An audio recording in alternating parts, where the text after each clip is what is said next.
राम यह शब्द दिखने में जितना सुंदर है उससे कहीं महत्वपूर्ण है इसका उच्चारण। राम कहने मात्र से शरीर और मन में अलग ही तरह की प्रतिक्रिया होती है जो हमें आत्मिक शांति देती है। हिंदू धर्म के 4 आधार स्तंभों में से एक है प्रभु श्री राम।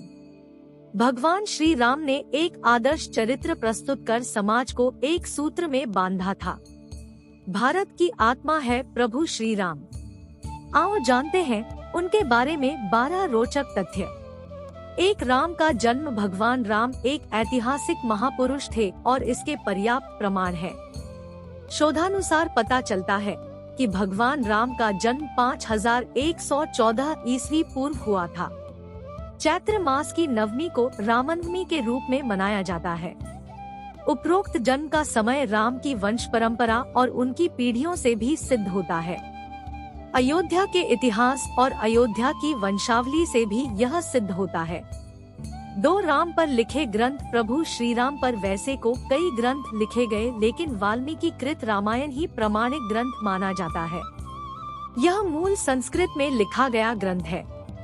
तमिल भाषा में कंबन रामायण, असम में असमी रामायण, उड़िया में विलंका रामायण, कन्नड़ में पंप रामायण, कश्मीर में कश्मीरी रामायण, बंगाली में रामायण पांचाली, मराठी में भावार्थ रामायण आदि भारतीय भाषाओं में प्राचीन काल में ही रामायण लिखी गई। मुगल काल में गोस्वामी तुलसीदास जी ने अवधी भाषा में रामचरितमानस लिखी, जो कि हिंदी भाषा और उससे जुड़े राज्यों में प्रचलित है। विदेशी में कंपूचिया की रामकीर्ति या रियाम के रामायण, लाओस फ्रलक फ्रलाम, रामजातक, मलेशिया की हिकायत सेरी राम, थाईलैंड की रामकियन और नेपाल में भानुभक्त कृत रामायण आदि प्रचलित है। इसके अलावा भी अन्य कई देशों में वहाँ की भाषा में रामायण लिखी गई है। 3 गौतम बुद्ध के पूर्वज राम वैवस्वत मनु के 10 पुत्र थे। उनमें से एक इक्ष्वाकु के कुल में रघु हुए। रघु के कल में राम हुए। राम के पुत्र कुश हुए। कुश की 50वीं पीढ़ी में शल्य हुए, जो महाभारत के काल में कौरवों की ओर से लड़े थे।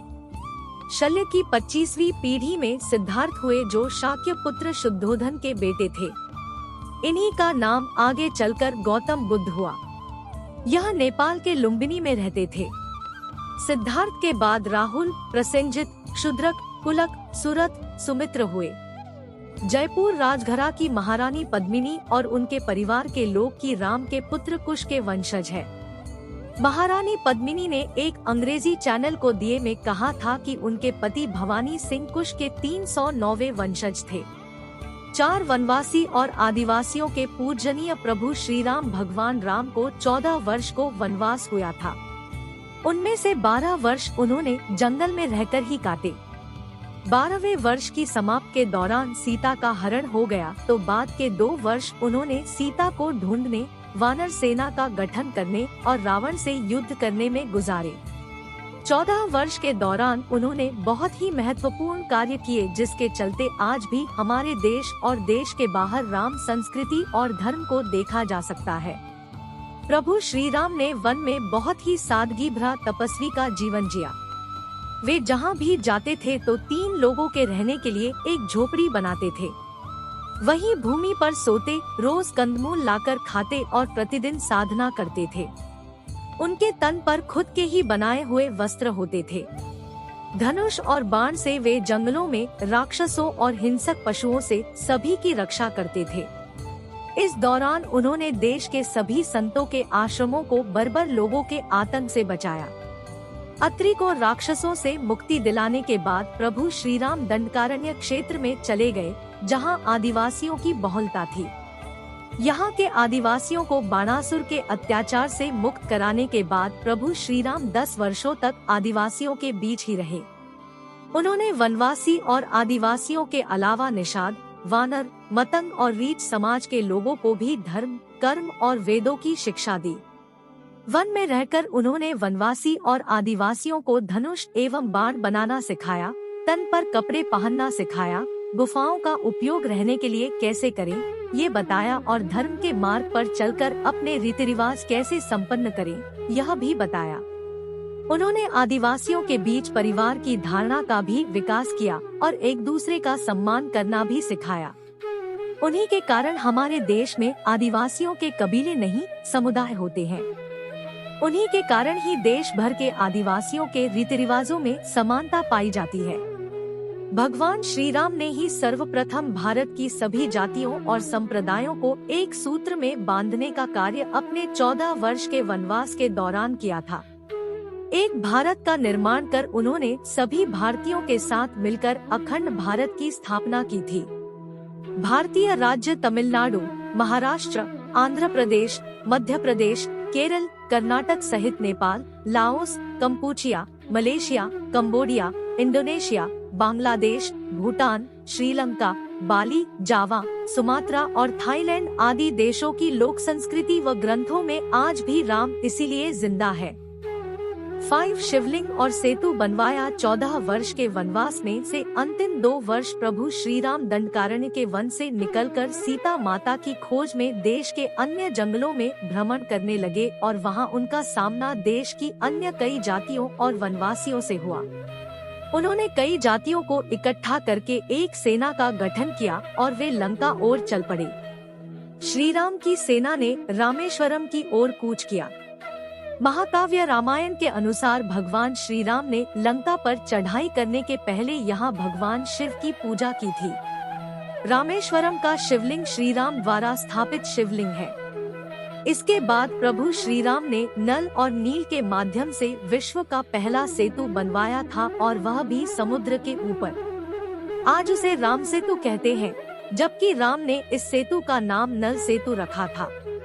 6 रामायण के सबूत जाने माने इतिहासकार और पुरातत्वशास्त्री अनुसंधानकर्ता डॉक्टर राम अवतार ने श्री राम और सीता के जीवन की घटनाओं से जुड़े ऐसे 200 से भी अधिक स्थानों का पता लगाया है, जहां आज भी तत्संबंधी स्मारक स्थल विद्यमान है, जहां श्री राम और सीता रुके या रहे थे। वहां के स्मारकों, भित्तिचित्रों, गुफाओं आदि स्थानों के समयकाल की जांच पड़ताल वैज्ञानिक तरीकों से की। इन स्थानों में से प्रमुख के नाम है सरयू और तमसा नदी के पास के स्थान, प्रयागराज के पास श्रृंगवेरपुर तीर्थ, सिंगरौर में गंगा पार कुरई गांव, प्रयागराज, चित्रकूट, दंडकारण्य के कई स्थान, पंचवटी नासिक, सर्वतीर्थ, पर्णशाला, तुंगभद्रा, शबरी का आश्रम, ऋषिमुख पर्वत, कोडीकरई, रामेश्वरम, धनुषकोडी, रामसेतु और नुवारा एलिया पर्वत श्रृंखला। 7 रामायण के प्रमाण। श्री वाल्मीकि ने रामायण की संरचना श्री राम के राज्याभिषेक के बाद वर्ष 5075 ईसा पूर्व के आसपास की होगी। श्रुति स्मृति की प्रथा के माध्यम से पीढ़ी दर पीढ़ी परिचालित रहने के बाद वर्ष 1000 ईसा पूर्व के आसपास इसको लिखित रूप दिया गया होगा। इस निष्कर्ष के बहुत से प्रमाण मिलते हैं। रामायण की कहानी के संदर्भ निम्नलिखित रूप में उपलब्ध है। कौटिल्य का अर्थशास्त्र, 4वीं शताब्दी ईसा पूर्व। बौद्ध साहित्य में दशरथ जातक, 3री शताब्दी ईसा पूर्व। कौशाम्बी में खुदाई में मिली टेराकोटा पक्की मिट्टी की मूर्तियाँ, 2री शताब्दी ईपू। नागार्जुनकोंडा, आंध्र प्रदेश में खुदाई में मिले स्टोन पैनल, 3री शताब्दी। नचार खेड़ा, हरियाणा में मिले टेराकोटा पैनल, 4वीं शताब्दी। श्रीलंका के प्रसिद्ध कवि कुमार दास की काव्य रचना जानकी हरण, 7वीं शताब्दी आदि। 8 ऐसा था राम का काल। राम के काल में नदी में नाव और पोत चलते थे। इसी काल में कुछ लोगों के पास विमान भी होते थे, जिसमें 4 से 6 लोग बैठकर यात्रा कर सकते थे। रामायण के अनुसार रावण के पास वायुयानों के साथ ही कई समुद्र जलपोत भी थे। रामायण काल में शतरंज खेला जाता था। इस खेल का आविष्कार लंका के राजा रावण की रानी मंदोदरी ने किया था। तब इसे चतुरंग कहा जाता था। यह भी कहा जाता है कि राम के काल में पतंग भी उड़ाई जाती थी। राम रावण युद्ध केवल धनुष बाण और गदाभाला जैसे अस्त्रों तक सीमित नहीं था। कहते हैं कि युद्ध के दौरान राम सेना पर सद्धासुर ने ऐसा विकट अस्त्र छोड़ा जिससे सुवेल पर्वत की चोटी को सागर में गिराते हुए सीधे दक्षिण भारत के गिरि को भी समुद्र में गिरा दिया था। सद्धासुर का अंत करने के लिए बिजली के आविष्कारक मुनि अगस्त्य ने सद्धासुर के ऊपर ब्रह्मास्त्र छुड़वाया था, जिससे सद्धासुर और अनेक सैनिक तो मारे ही गए, लंका के शिव मंदिर भी विस्फोट के साथ ढहकर समुद्र में गिर गए थे। इसी तरह उस काल में दूरबीन भी होता था। राम को अग्निवेश ने एक विशिष्ट कांच दिया था जो संभवत दूरबीन था। इसी दूरबीन से राम ने लंका के द्वार पर लगे दारूपंच अस्त्र को देखा और प्रक्षेपास्त्र छोड़कर नष्ट कर दिया था। राम और रावण की सेनाओं के पास भुशुंडियां, बंदूकें थी। कुछ सैनिकों के पास स्वचालित भुशुंडियां भी थी। गस्त्य ने राम के हितार्थ शंकर से अजगव धनुष मांगा था। इस धनुष की व्याख्या करते हुए श्री शाही लंकेश्वर में लिखते हैं, चाप अभी बंदूक के घोड़े ट्रिगर के लिए उपयोग में लाया जाता है। चाप ट्रिगर का ही पर्यायवाची होकर अजगव धनुष है। पिनाक धनुष में ये सब अनेक पहियों वाली गाड़ी पर रखे रहते थे। तब चाप चढ़ाने अथवा घोड़ा ट्रिगर दबाने से भयंकर विस्फोट करते हुए शत्रुओं का विनाश करते थे। इसके अलावा दूरभाष की तरह उस युग में दूर नियंत्रण यंत्र था जिसे मधुमक्खी कहा जाता था।